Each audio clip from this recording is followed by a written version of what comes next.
blank watching your brother kind of go through this night, and then maybe it being a little disappointing in the end. Yeah, I mean, well, like you said, from the first pick on, he's a confident kid. So he was like, "Is Houston gonna take me?" And I was like, "Bold move, man." But you never know. And then from that pick, ever since then, he really thought for sure like each team was gonna take him all the way down to New England. It's like they got a pretty good quarterback, dude. But hey, you know what? You never know. So that's just the way he is. So it's just it'll be fun. You know what's crazy about the NFL these days is you look at the teams that are having success and how they're building teams, just with Russell Wilson and Colin Kaepernick, and teams aren't stupid. They know that they can find a guy, in the second round and save a lot of money, and they can have a winner pretty soon. So it's that's one of the ways to go about it.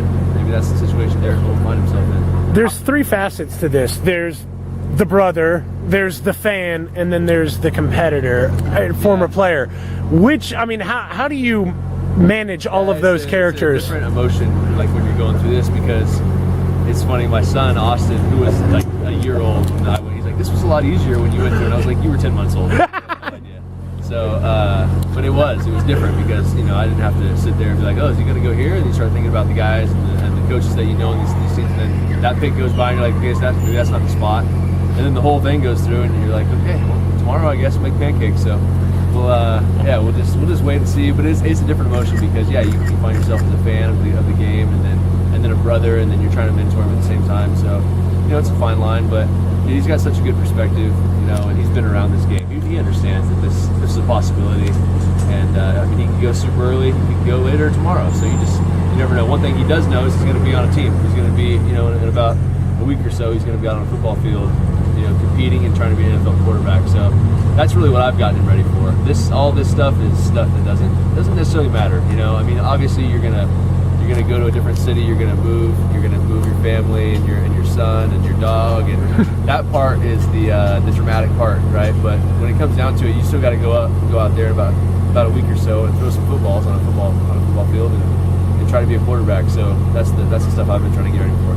Talk a little bit about the irony now of Houston kind of being on the clock. It's weird, right? Yeah. I mean, it's just we saw Houston on the clock, and he looks at me again. He's like, "Seriously?" And I was like, "No, man. Defensive ends would be really nice."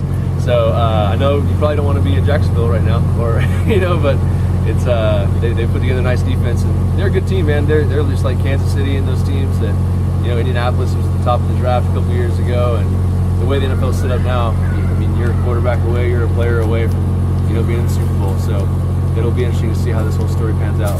David, what was kind of the mood like as the hours crept by inside the house there? Well, I mean, we heard, we didn't think for sure he was going to be the first pick, so it could be anywhere, through there. And then obviously the scenario we talked about before we even went out there, and we talked in front of our family that it could be maybe not today, So I think everyone's just kind of, it's funny. Our family is. We talk about how we're rooted in faith and we have faith in God, and God's going to have a plan for our lives, but do we really believe it? Do you really trust it? And that's kind of the words that I had for some of the people in that room is, if you're going to trust God to put you in the perfect scenario, we said it had to be the first day. You don't know where that's going to be. So if we're truly relying on that faith, then we're going to find out who it really is, And so we'll sit in there and we'll be with him all the way. What are you looking forward to the most about tomorrow? Getting all these people out of my house. I'm sure you to my kitchen. I was trying to go get a snack, and I was like 15 minutes later. But no, this is great. This has actually been really cool because not just because of the draft, but just a chance to get all our family together. We're a close family. We got a lot of friends and family. And the support that we get from you guys, and it's just it's a neat deal. That's why I chose to come back to Bakersfield and make my home here. And so, I mean, draft aside, this stuff's great for me. So that's why I kind of enjoy it. I'm not too upset that we have to go to the day. If Houston takes Derek, would you consider going back to Houston? Oh man, I guess I'd have to, right?